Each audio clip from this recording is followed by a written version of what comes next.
Good evening. We will now call the business session of August 4th, 2020 to order at 6:01 p.m. On March 16, 2020, the governor suspended various provisions of the Open Meetings Act pursuant to his state of disaster authority. The change was effective March 16, 2020 until further notice or until the state of disaster declaration expires. In accordance with physical distancing guidelines and while providing as much transparency as possible, this meeting will not be open to the public. This meeting is being broadcast live at wccc.tv. The audio is also being recorded. The video and audio recordings will be available to the public. According to the governor and attorney general, statutes that may require face-to-face interaction between members of the public and public officials are suspended, provided, however, that the governmental body offers alternative methods of communication with their public officials. This includes public comment on agenda items. In an effort to allow for as much public input as possible, those who wish to submit their written comments on a listed agenda item were asked to submit their comments to the city secretary's office by 11 a.m. today. The city secretary will read into the record the comments submitted for items on the agenda at the appropriate time. No individuals registered today to speak on any public hearing item tonight. Please join us now with the Pledge of Allegiance. I pledge allegiance to the flag of the United States of America and to the republic for which it stands, one nation, under God, indivisible, with liberty and justice for all.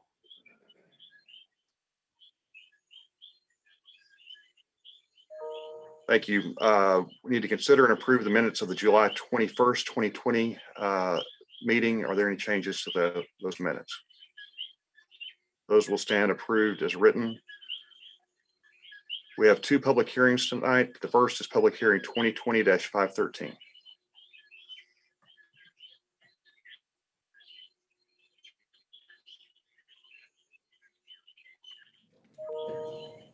Can you hear me okay?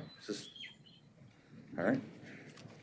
Honorable Mayor and Council, this is a public hearing on a resolution authorizing and establishing the Waco Tourism Public Improvement District, or TPID, specifying the nature and cost of the proposed improvements, establishing the TPID boundaries, specifying the method of assessment, providing for the apportionment of costs between City of Waco and the TPID, levying an assessment rate of 2% of the consideration paid for occupancy of any sleeping room furnished by qualified hotels within the TPID, and providing for the method of payment of the assessment. As required by law, notice of this public hearing was published in the Waco Tribune-Herald on July 17th, 2020.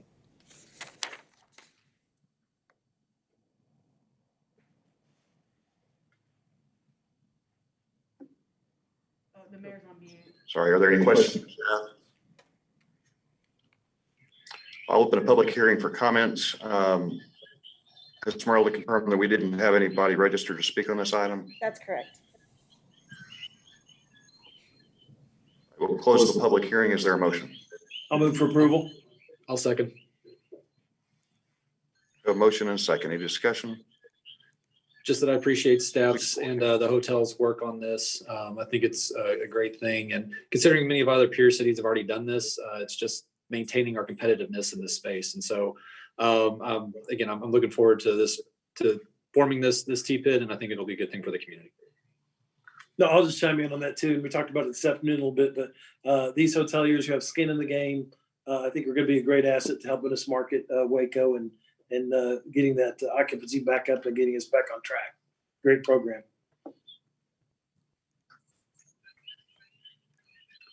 All right, thank you. Any further discussion? Please poll the council. Holmes, Aye. Ewing, Yes. Kennard, Yes. Sabido, Yes. Fairfield, Yes. Deaver, Yes, the motion carries. Public hearing 2020-514. Honorable Mayor and City Council members, this is a public hearing to receive comments from the public regarding the fiscal year 2020-21 budget and 10-year service plan for the Waco Tourism Public Improvement District, or TPID. The proposed assessments to be levied on each property in the TPID and setting charges and liens against property in the TPID and against the owners thereof. Notice of this hearing was published in the Waco Tribune Herald and mailed to all record owners of property in the tourism PID in accordance with state law. This ordinance comes to you on first reading.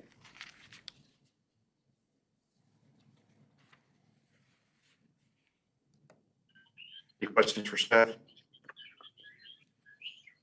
I'll open a public hearing for comments, and Esmeralda, we had no registered speakers on this either, did we? That's correct. We had no registered speakers. Okay, then we will close the public hearing. Is there a motion? Motion for approval on first reading. Second. Any discussion? Please poll the council. Holmes, Aye. Ewing, Yes. Kennard, Yes. Sabido, Yes. Fairfield, Yes. Beaver, Yes, that motion carries. We'll move to our resolutions. We received comment cards for agenda item Resolution 2020-524, which we will remove from the consent agenda and vote on separately. Esmeralda, if you would, please read the comments for item 2020-524. Yes, sir. We received one comment from Mr. Alan Northcutt. He states that the Sustainability Board in 2019 recommended to the City Council that the transition from fossil fuel to electric vehicles should begin in Waco. The garbage trucks in this resolution are fossil fuel powered, and I find no evidence that electric trucks were considered. In fact, electric garbage trucks have been in use in Europe for some time and are now in use in the U.S., in Seattle, New York City, Los Angeles, and others. They are manufactured by BYD, Recology, Mack, Lion Electric, and Motiv. Electric trucks are ideal for garbage collection because they excel at idling and stop and start driving. As an example, the Recology used in Seattle is the largest Class 8 with 430 horsepower. The advantages of electric garbage trucks are no GHG emissions, quiet neighborhood performance, and no dangerous air pollution. Although the upfront cost of electrics is higher than diesel trucks, they provide counterbalancing savings. Fueling cost is about half that of diesel, and maintenance is much cheaper. I realize it is easier to pass every resolution without ever acting on citizen input, but if that is the habit, what is the point in obtaining citizen comment? 2 weeks ago, some $880,000 was spent on 16 gas police cars without a single electric. Yet electric police cars are used throughout the country and can be equipped with needed electronics. And when I requested the open documents on the electric vehicles considered, I received nothing in 11 days. Clearly, electric police vehicles were not even evaluated. The City Council has a responsibility to transition away from polluting fossil fuels per the Sustainability Board rather than approve the current resolution. The Council should require the electric garbage trucks be evaluated. See attached file, and I provided that file by link from the Mr. Northcutt. The next speaker comment card is from Teresa Porter. I just wanted to make sure that you're aware of the electric options that are available on the market now. BYD North America manufactures a variety of electric vehicles designed for commercial use, including Class 6 and Class 8 refuse trucks. Seattle, Washington, and Carson, California have been using the trucks for a couple of years and save tens of thousands of dollars in maintenance costs. The Class 6 refuse truck is comparable in price and horsepower to the Crane Carrier LET2 chassis, and added advantages of regenerative braking, quiet operation, and low overall maintenance costs. She provides a link to visit, and I will forward that to you for photos and more information. There are other customizable electric chassis manufacturing, as well as such as Lion, Zeus, Proterra, and Mercedes-Benz. As for your consideration in future Class 8 truck purchases, Mack Brightspeed manufactures a hybrid that is currently in use in Sonoma County, California. She provides a link that I can forward as well for photos and more information. I'd like to encourage all of you to join the Heart of Texas Electric Auto Association on Facebook so you can stay informed about all the exciting electric vehicles that are currently in production and coming soon. We don't just talk about cars, we talk about boats, excavators, and tractors too. If you're a race fan, I hope you have time to tune in to watch the fastest EVs on 4 wheels, Formula 6 races in Berlin in the next 9 days. The races will be broadcast starting August 5th on Fox Sports 1, Sports 2, and Fox Sports Racing. And she also provides a link to that as well. Mayor and Council, that's all I have in comments. Okay, thank you, Esmeralda. Is there a motion on resolution 20? I'll move for approval. Second. Motion and a second, any discussion? I just have a quick comment that I do. Please poll the I council. will. Okay, go ahead. Sorry. The others Holmes here. I will acquiesce that, that we, in our energy guidance document, I think we did say every time we look at fleet vehicles that we would have at least a sentence in there about, an electric garbage truck or whatever would cost X. Not that we need a full-blown analysis or not that we want are going to decide to buy one. I think we'll still stick with, for the most part, staff's recommendation. But I have noticed the last couple of times we've not failed to do that. And let's just do it. That's all I've got to say about that.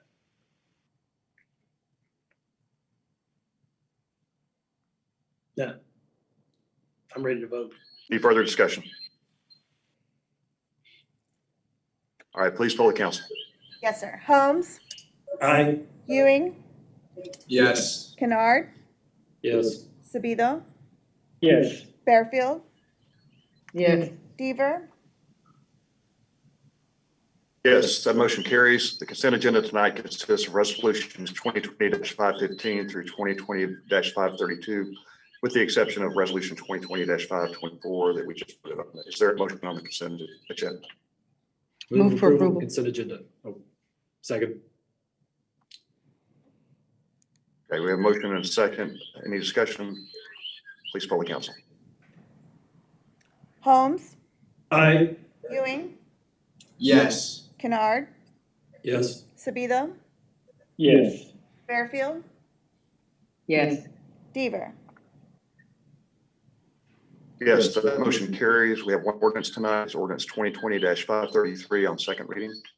An ordinance of the City of Waco, Texas, creating a planned unit development, PUD, approving the concept plan for the PUD and changing the zoning classification from R1B to a planned unit development on certain property described as lots 17 and 4E, Block 1, DR Gurley Tract, and located at 2712 South 2nd Street, repealing all ordinances or parts of ordinances in conflict herewith, providing for penalties, providing a severability clause, and finding and determining the meeting at which this ordinance is passed is open to the public as required by law.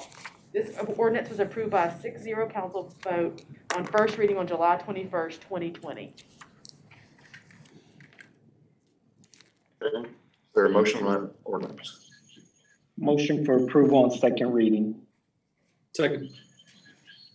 Any discussion? I just want to, Please poll the council. I just wanted to say real quick, it's okay. It's okay. No worries. I know there was great discussion the first time we voted on this in the public hearing, and just I'm looking forward to the follow-up from staff as they begin to do work with the engineers more and making sure that the concerns that were brought up the last council meeting were addressed. And so just looking forward for that follow-up report. Thank you.